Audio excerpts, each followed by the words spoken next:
नमस्कार दोस्तों, आज की ये वीडियो ना तो कोई कंट्रोवर्शियल वीडियो है और ना ही मैंने ये वीडियो ध्रुव राठी को रोस्ट करने के इरादे से बनाई है। मेरा ये वीडियो बनाने का सिर्फ एक ही रीज़न है, वो ये है कि जब भी सनातन धर्म की बात आती है तो सारे लोग ऐसे रिएक्ट करते हैं जैसे कि सनातन धर्म में पाखंडियों और ढोंगियों की भरमार है। वहां से कोई भी ऐसा व्यक्ति नहीं उठ सकता जो कि सच्चा हो, क्योंकि जब सनातन धर्म में भगवान की बात आती है तो भगवान थे नहीं ऐसा बोला जाता है।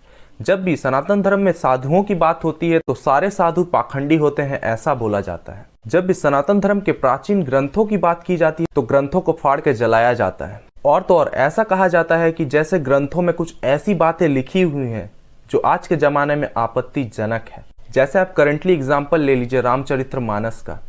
लोगों को श्लोक का मतलब नहीं पता, लेकिन वो ऐसे रिएक्ट करते हैं जैसे उन्हें सब कुछ पता है और अनाप शनाप बातें करके और ऐसे दिखाते हैं जैसे रामचरितमानस एक एंटी ह्यूमैनिटी बुक है जिसमें शूद्र, नारी और पशुओं के बारे में अनाप शनाप लिखा गया है। जब दोस्तों बात आती है हमारे भगवानों की, तब लोग कहते हैं कि इसके सबूत तो वो थे ही नहीं।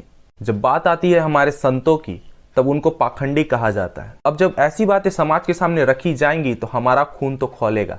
ऐसे ही दोस्तों अभी कुछ दिन पहले ही ध्रुव राठी की तरफ से एक वीडियो आया था बागेश्वर धाम के ऊपर, जिसमें उन्होंने कुछ ऐसी बातें कही हैं जिन बातों को सुनकर एज ए सनातनी हिंदू मुझे तकलीफ हुई है। तो आइए करते हैं उन बातों की डिटेल में एनालिसिस और रिप्लाई करते हैं ध्रुव राठी को। जैसे कि दोस्तों ध्रुव राठी अपने वीडियो में सबसे पहले कहते हैं कि आज के जमाने में जहां लोग आईपीएस, डॉक्टर, इंजीनियर बनना चाहते हैं, वहां आजकल के लोग बेवकूफ बनना चाहते हैं।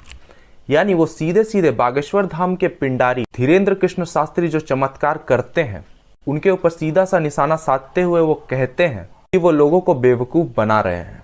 अब लोगों को बेवकूफ बनने में मजा आता है तो ये उनकी गलती नहीं है। यानी दोस्तों बागेश्वर धाम से जुड़े लाखों लोग और सारे भक्त, यहाँ तक कि मीडिया भी, ये सारे बेवकूफ है। इकलौता सियाना और चालाक और समझदार ध्रुव राठी है, जिसके पास खुद भी कोई सबूत नहीं है कि वो पाखंडी है या फिर कुछ और, लेकिन वो सीधे सीधे ये कह देता है कि लोगों को वो बेवकूफ बना रहा है। बागेश्वर धाम एक फ्रॉड है। खैर इसमें कोई नई बात नहीं है, ये पुराने वीडियोस में भी ऐसी कई बातें कर चुका है। अब दूसरी बात ध्रुव राठी ये करते हैं कि वो कहते हैं कि बताओ जरा, एक 26 साल का लड़का यहाँ बाबा बन गया। अब इस बात में दोस्तों ना तो कोई लॉजिक है और ना ही इस बात का कोई मतलब बनता है, क्योंकि अगर मैं ध्रुव राठी से ही पूछूं कि इतना पढ़ लिखने के बाद आपने यूट्यूब को एज अ करियर क्यों चुना, तो उनके पास क्या जवाब होगा।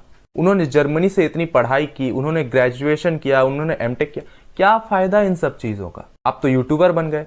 अब यहाँ अगर मैं कहूँ कि अगर आपकी तरह ही सभी लोग 15-20 साल में मैट्रिक की चीजें छोड़कर यूट्यूब में आ जाते हैं तो क्या ये सही है।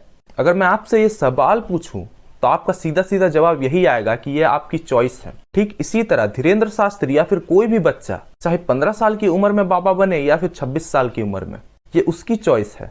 अगर आप इंजीनियरिंग करके खुद को बहुत बड़े ज्ञानी समझते हो तो आप ये जान लो कि अगर आपके पास जो नॉलेज है उसे आप एजुकेशन समझते हो, तो जो धीरेन्द्र शास्त्री के पास नॉलेज है उसे भी आध्यात्मिक ज्ञान कहा जाता है, वो भी एक तरह का ज्ञान है। अब आप लोग कुछ और बोले उससे पहले मैं आपको बता दूं कि ऐसे कई लोग हैं जिन्होंने पढ़ाई लिखाई करने के बावजूद भी अध्यात्म का रास्ता चुना था, जैसे अमोघ लीला प्रभु, गौर गोपाल दास और स्वामी मुकुंदनंदा। इन तीनों में कोई IITN है तो कोई इंजीनियरिंग ग्रेजुएट।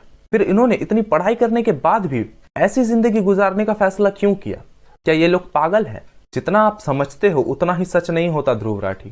सबकी अपनी अपनी चॉइस होती है कि उसे किस तरह अपनी जिंदगी गुजारनी है। जितना आप जानते हो, जितना आप समझते हो, उतना ही सच नहीं होता। अब तीसरी और आखिरी चीज ये आती है कि ध्रुव राठी ने बिना किसी सबूत के बागेश्वर धाम को ढोंगी कह दिया।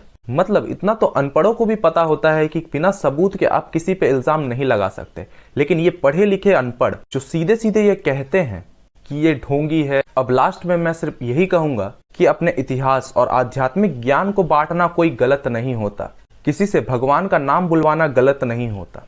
और जहां तक सवाल है धीरेन्द्र कृष्ण शास्त्री का, वो 26 साल के युवा बाबा हैं। अब आगे चल के 16 साल में बच्चे स्कूल ड्रॉप आउट कर बाबा बने या फिर 10 साल की उम्र में, आपको क्या